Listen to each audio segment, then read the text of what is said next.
Handloom చేనేత పేరేదైతేనేం అంతరించిపోతున్న కళ ఇది కళ మాత్రమే కాదు, ఎందరో కళాకారుల జీవనం. చేనేత మీద ఆధారపడి ఎన్నో వేల లక్షల కుటుంబాలు జీవిస్తున్నాయి. అయితే ఇటీవలి కాలంలో చేనేత పరిస్థితి రోజురోజుకి దిగజారిపోతోంది.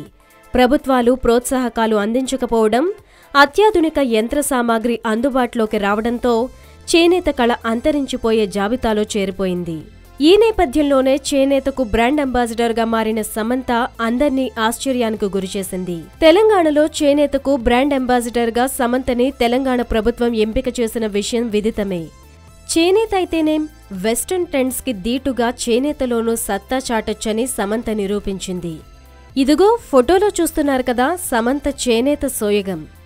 చేనేత విషయమేమో కానీ సమంత మాత్రం టూ హాట్ టూ హ్యాండిల్ అన్నట్లుంది కదూ.